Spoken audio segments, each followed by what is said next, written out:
So now we've had about a week to digest what all happened with the 2017 NFL Draft. I know a lot of you have been asking me when this is going to come.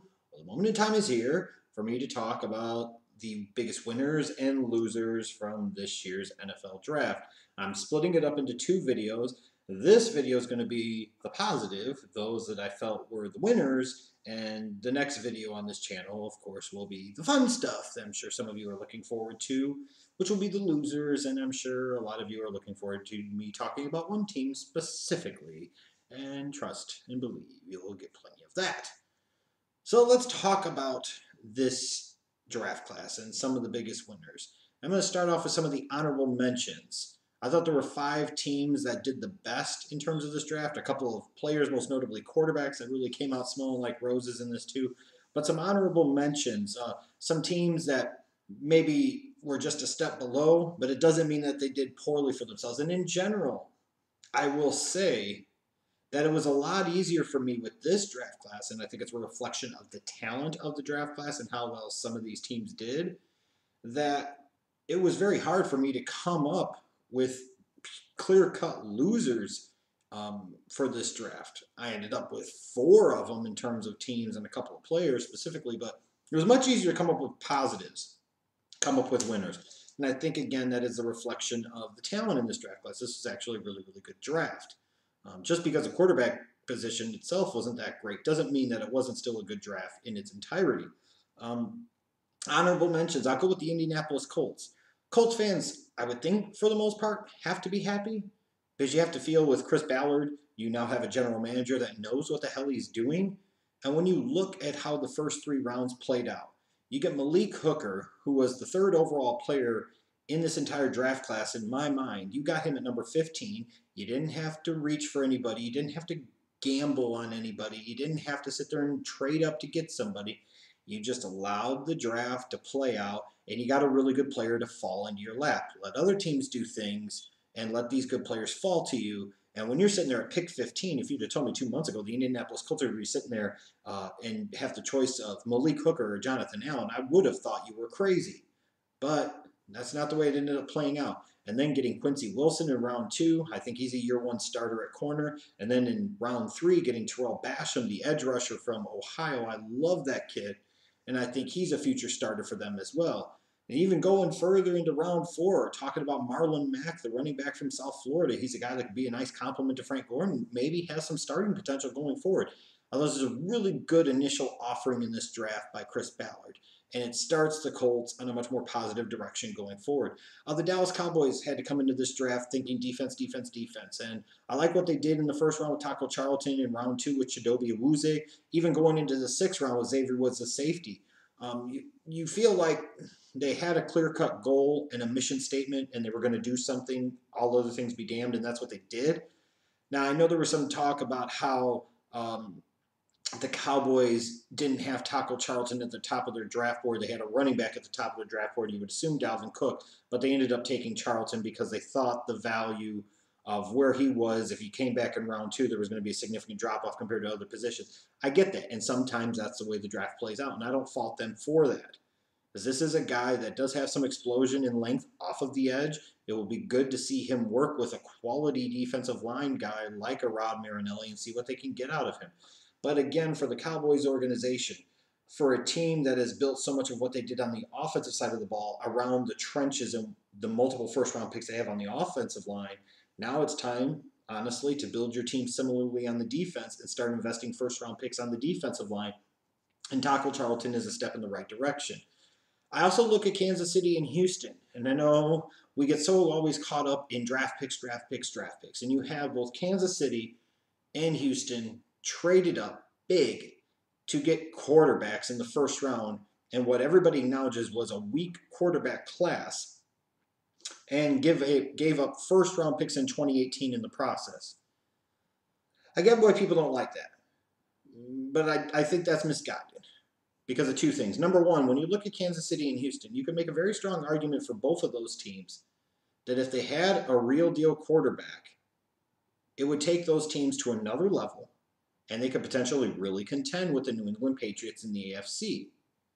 So frankly, how many other picks did you really need And did any other picks really matter if you didn't get the quarterback, and in particular, you didn't get the right quarterback? And for Kansas City, if you have Alex Smith, he does certain things. He's a game manager. He doesn't take a lot of chances.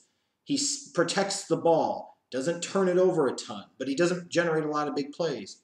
At least you could say with them that they drafted somebody entirely different in Patrick Mahomes, who's got that gunslinger mentality with that massive arm strength that can stretch the field, but he's going to take some chances. Now let Andy Reid work with him, and it makes sense. You're not drafting a kid that's basically an Alex Smith clone. Because if you're going to do that, why would you bother? You might as well just keep playing Alex Smith. At least here they went with somebody different. Houston with Deshaun Watson, you got a quarterback that can move, that's got some championship pedigree. Again, I wouldn't be taking Deshaun Watson that high in this draft class, especially with the defensive talent that was there. But I understand why Houston did what they did. And frankly, when you talk about those 2018 first-round picks, there's a chance that for both of these teams, those picks are going to be in the 20s anyways. And if those picks are in the 20s anyways, there's a very good chance, at least from Houston's case, that means they made it back to the playoffs, and they did it with Deshaun Watson as their starter, and they've redshirted Mahomes in Kansas City, and they might be looking at him as a starter going into 2018, or maybe even heading into 2019. Losing those picks in the 20s, honestly, for these two organizations is not that big of a deal, especially when you consider that 2018 quarterback class is going to be far superior. And for them to have been able to make these types of moves next year, which is exactly what they probably would have been looking at, that's when you could have been talking about how prohibitive the cost would have been. And I promise you it would have been a lot more than what Kansas City and Houston gave up to get slightly lesser quarterback prospects in this draft. So I applaud them for doing that. They had a vision, they made a decision, and they went out and did it. And I think for them, it was a worthwhile and necessary gamble. It's nice to have first-round picks, and you don't want to trade them away, but every once in a while it is okay, depending on the circumstance and situation. And for Kansas City and Houston, I thought this was the right circumstance and situation.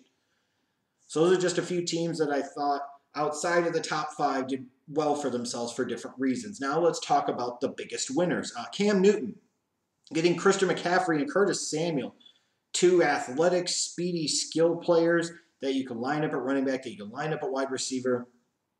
The offensive weaponry around Cam Newton just got a whole lot better. And then you talk about bringing in Taylor Moton, the offensive lineman from Western Michigan. You've got your franchise quarterback. Help him out.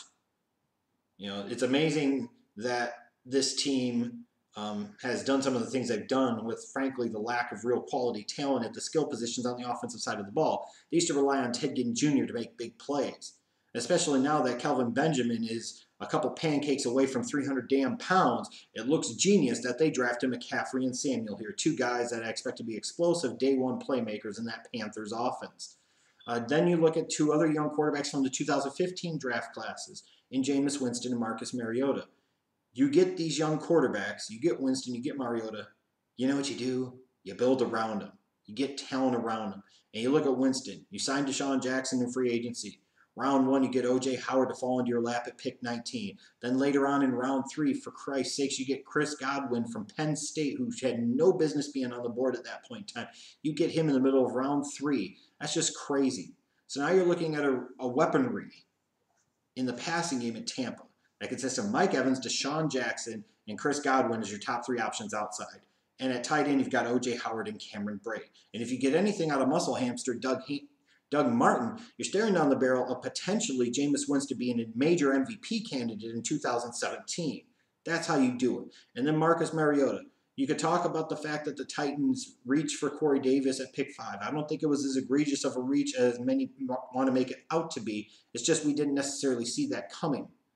But you're talking about a guy that I compared very favorably to Brandon Marshall, minus the head case issues off the field. This is a guy with big-time talent that I project to have the most likely trajectory to being a number 1 wide receiver at the NFL level. And then later on in the draft, being able to get a guy like Tyrod Taylor from Western Kentucky that I thought a lot of people were sleeping on, that I had like a second round grade on in this process, and honestly had a higher grade on him than Mike Williams. Now you've gotten some weapons from Marcus Mariota in that passing game that you look at Tennessee, you're not that far away from being able to potentially run that division.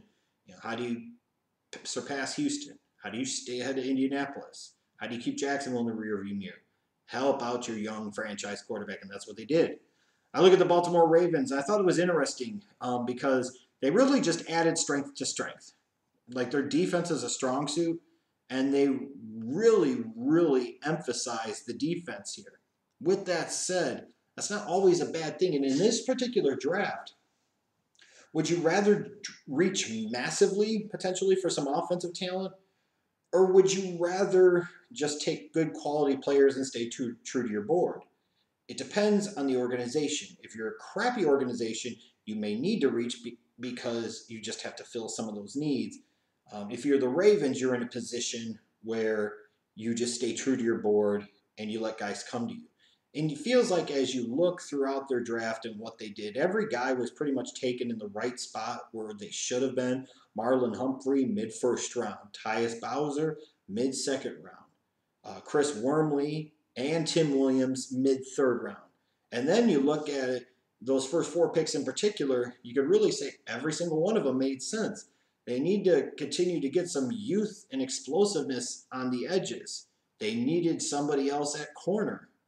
You needed some depth. You can always use depth on the defensive line. Every pick seemed to come in the right spot. Every pick seemed to make sense. And in general, I look at it that by 2018, I think there could potentially be 5 starters. 5 of them, including the guard that they drafted. There could be potentially 5 starters out of this draft class. That's a very good job by Ozzie Newsome. The San Francisco 49ers, when you look at them bringing in John Lynch and all the things that were said about it, and the questioning of the decision making. After one draft, some of the questions have to stop, at least for the time being. Although the questions might be, you ask me if I hear that freaking fire alarm one more time, I'm going to go crazy. The smoke detector, damn it. But when you look at the Niners, what often concerns me when you bring in somebody as a new GM is a lot of times that first go round on the draft is not very good because it can take a little time to figure out how the draft works. It can take a little time to figure out how you should really stack your board, how you should prioritize things, how you maneuver things, trying to get a feel for who does what, where, and when. Sometimes guys have an innate feeling for that, and sometimes they do not. And sometimes they have to develop that, and sometimes they never get it. But a lot of times you will see where new general managers tend to do better in their second and third drafts than they do in their first draft.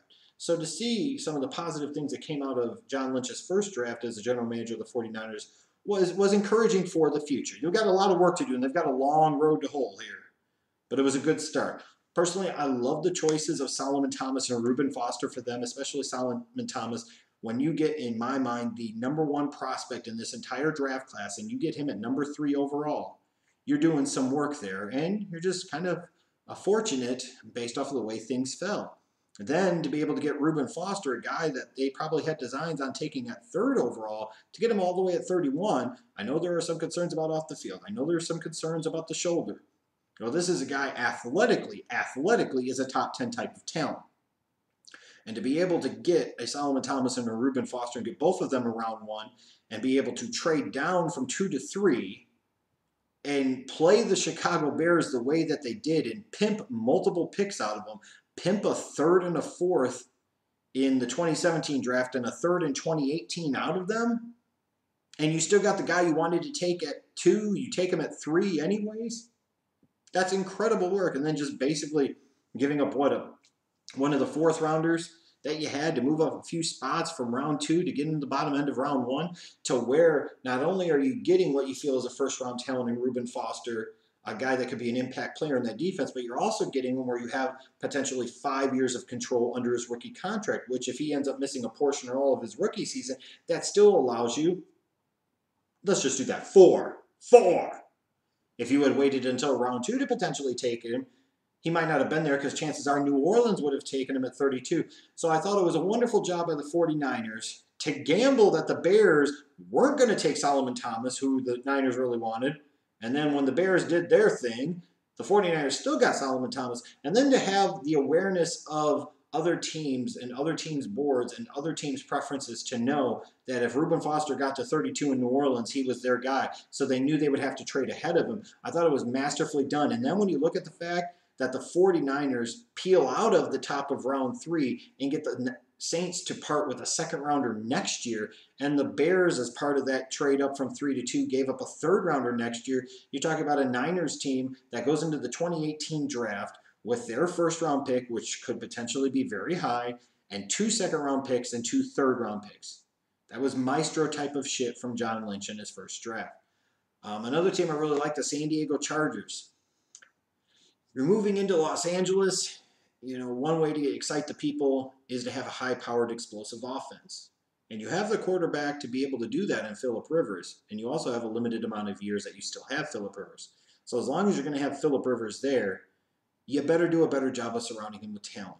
And frankly, the offensive line in front of him has been a joke for quite a number of years now, in my estimation. And the receiving talent that has been around him has been piss poor pathetic. You need to do better. And in this draft, that's what they did. Even though it's a reach in terms of my big board, I understand why this team took Mike Williams at number 7.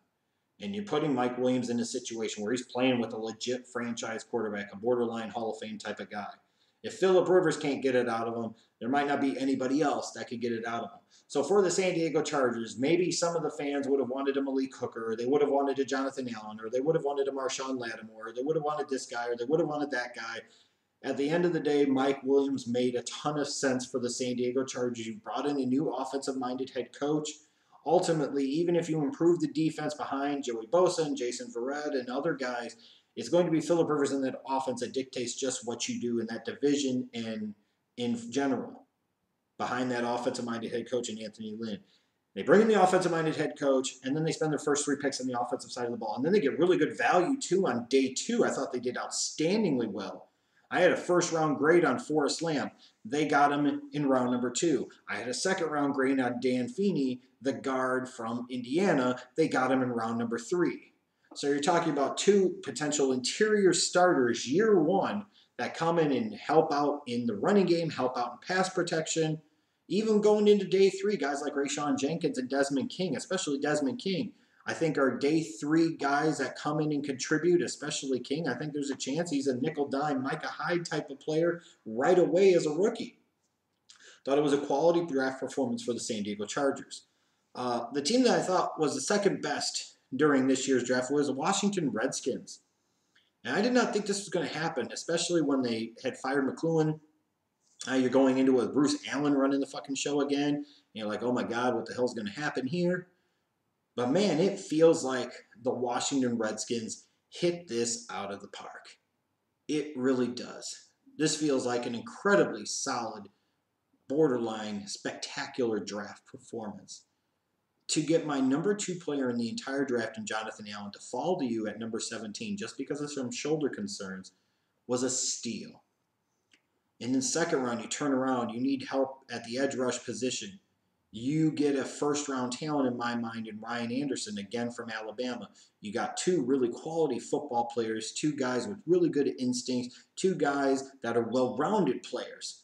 Then Fabian Moreau in round 3, while I didn't have a first-round grade on him in terms of physical talent at the corner position, he is a first-round talent athletically and physically. And if he ever manages to actually stay healthy and stay on the field, he could really be a steal in this draft class, and he'll end up playing like he was a first-rounder. Then you look at day 3, Samaje Perine, the running back from Oklahoma, I think has some starting potential for them at some point in 2017. And then Monte Nicholson, the safety from Michigan State, their other 4th-round pick, I wouldn't be surprised if he's a future starter too. So we're looking at, again here, similarly to the Ravens, you're talking about potentially 5 future starters. And they managed to address needs. They needed help at defensive end. They needed help at the outside linebacker position. They needed help at corner. They needed help at safety. They needed an infusion of talent at running back. And they got all of that. They didn't have to reach for anybody. They got really good values everywhere. Like, I feel like every one of their first-round picks was at least a value pick, and some of them were flat-out steals. I never thought I would say this, but Bruce Allen actually did a really good job in the NFL draft. Imagine that. But I think beyond question, I can't believe I'm going to say this, beyond question, the organization that had the best performance in the 2017 NFL draft has to be my old friends, the skidmarks of the NFL, the Cleveland Browns. Last year, one of the critiques I had of their draft was that they did all this maneuvering around. They traded out of the position to get a franchise quarterback, which you just don't do. And I still maintain that that was stupid of them to ever trade out a number 2 overall. Even when you look at some of the other things going forward, functional organizations, quality organizations get that franchise quarterback and then build around. With that said, the other part of that that I really questioned about the Browns draft last year was they got so in love with getting draft pick currency and moving around and all this other dumb shit. But you looked at their draft and you didn't feel like they had an identity. You just didn't really know what the hell they were really aiming for, what the hell they were really trying to accomplish. With this 2017 NFL draft, you understand what the Cleveland Browns are trying to do. You could see the vision in place. You could see a combination of the football people communicating with and meshing with and kind of gelling with the analytics side of the house. And that's what it should be. It can't just strictly only be football type of thought processes. It just can't be all about analytics. But you can combine the two and mesh the two and get the most accurate, complete picture imaginable. And when you look at the Cleveland Browns, to me, you could see there was a clear-cut effort, a concerted effort to dabble a little bit on the analytics side in terms of valuing the superior athletes, the guys with the size, speed combinations, these explosive, potentially game-changing athletes. And you look at it, this team ended up with 3 picks in round number 1. And they made the right decision for them based off of their circumstances and situation. They had to take Myles Garrett number 1, and they should be applauded for making the right decision for them. Granted, he was not the number 1 player on my draft board. He was actually number 4 overall. But for the Cleveland Browns, and for the Cleveland Browns alone, he was 100% the right call. He was 100% the person they had to take. They also fought the temptation to trade up for Mitchell Trubisky. They fought the temptation to try and panic and take one of the other guys. They didn't sit there and try to trade up to ensure they got Mahomes. They didn't sit there and just stand pat and take Watson. They played the draft game, and in this particular case, I applaud them for that. Because of the draft pick currency that they have accumulated for 2017 and even going into 2018, why not try to accumulate even more currency heading into 2018? And that's exactly what this team did when that quarterback class is going to be far superior. And at that point in time, if you want to go balls deep and you want to go all in for one guy, you're going to have so much that you can offer in that one draft class that you'll be able to mostly conceal the damage to that one draft class, which is just outstanding. To be able to trade back from 12 to 25, you get a guy like Jabril Peppers, more athlete than truly defined position, but he is such a good athlete. You figure out a way to utilize him. You hope he develops some ball skills, but he's a guy that can impact in the return game immediately. He's a guy that can do a lot of different things. Then peeling up to the tail end of round 1 at pick 29 and getting Njoku, the tight end from Miami, who I had as the number 1 tight end in this class, another freak type of athlete, national high jump champion in high school. 3 first-round picks out of this draft, 3 outstanding athletes, where at least you can point to now there is some type of vision for what you want this roster to look out like. You have some type of idea of what the identity of this team is going to be. Then you look at how this worked out. Not only did they not trade up for a quarterback, they got DeShone Kizer at 52. You tell me what is so fundamentally different between a Deshaun Watson or a DeShone Kizer to where Kizer goes 40 picks later or a Trubisky goes 50 picks ahead of Kizer. The Browns didn't have to trade up, trade down, or anything for the guy, give up a future first rounder to get him or give up multiple picks to get a quarterback. They got who I thought was the number 2 quarterback in this class right behind Mahomes. They didn't have to trade up one damn bit to get him. He fell to him at 52. It felt like for once the Cleveland Browns actually understood how the draft game was played. They actually knew what the hell they were doing. And looking at Kizer, you drafted him around 2. There are certain parts of him that have first-round talent, but he has a lot of work in his game. If he shows as a rookie that he could be that dude, then you go into 2018, you've got all this currency in the draft. You might not have to draft a quarterback in round 1. You might not have to give up those picks. You could sit there and load up your roster, and then you could be something to really deal with. But if he's not that guy, you didn't have to give up a bunch to get him. You can still look at him as a backup long term to develop. Taking him in that spot in round number 2 does not preclude you from taking some of those picks and getting into a position to make sure you get that guy in 2018, whether it is somebody like Josh Allen from Wyoming or Sam Darnold from USC, or it's Mason Rudolph from Oklahoma State, or somebody else that we aren't even talking about yet. Then you look at this team and you say that they got a 2018 first rounder by trading down from 12 to 25. Previously, they got the Houston Texans second rounder in 2018 for taking on Brock Osweiler and his salary. And I think you're looking at a team here that, if I'm not mistaken, and I'm going to pull it up really quickly. I'm trying to go off of memory here, but of course my memory is failing for me. So that happens when you get old, people. If I recall correctly, the Cleveland Browns, yes, they have 3 second-round picks in 2018, which looks like it's going to be another really good draft class. This time, more of the talent appears it'll be on the offensive side of the ball, which will be exciting for the Browns organization. They've got themselves positioned really well. 2 first-rounders, 3 second-rounders. They're once again going to be in a position where they can control and dictate and possibly run the draft. And when you look at the Cleveland Browns and what they did this year, this was not a skid marks performance. This was a quality performance.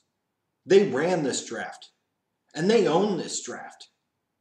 And it almost feels funny to say it, but after so many years of incompetence, after stupidity, after ridiculous decision, after dumb dick decision, after dumb dick decision, after dumb dick decision, I feel like the Cleveland Browns came out of this draft asking everybody, who's your daddy? And everybody had to respond, the Cleveland Browns. Now, someday, hopefully, this translates into the Cleveland Browns for their fans, that organization, in turn into running their division, running the playoffs, and running the Super Bowl. But for now, you got to take them victories, those moral victories when you can get them. Hats off to the Cleveland Browns. This was an outstanding performance in this draft, and you again put yourself in an incredibly advantageous position for 2018. Have another draft or two like this, the whole narrative about this Cleveland Browns organization is going to change. And for Cleveland fans, you might be starting to look at some of the work being put into place to where they could do something like this team did last year. I'm just saying.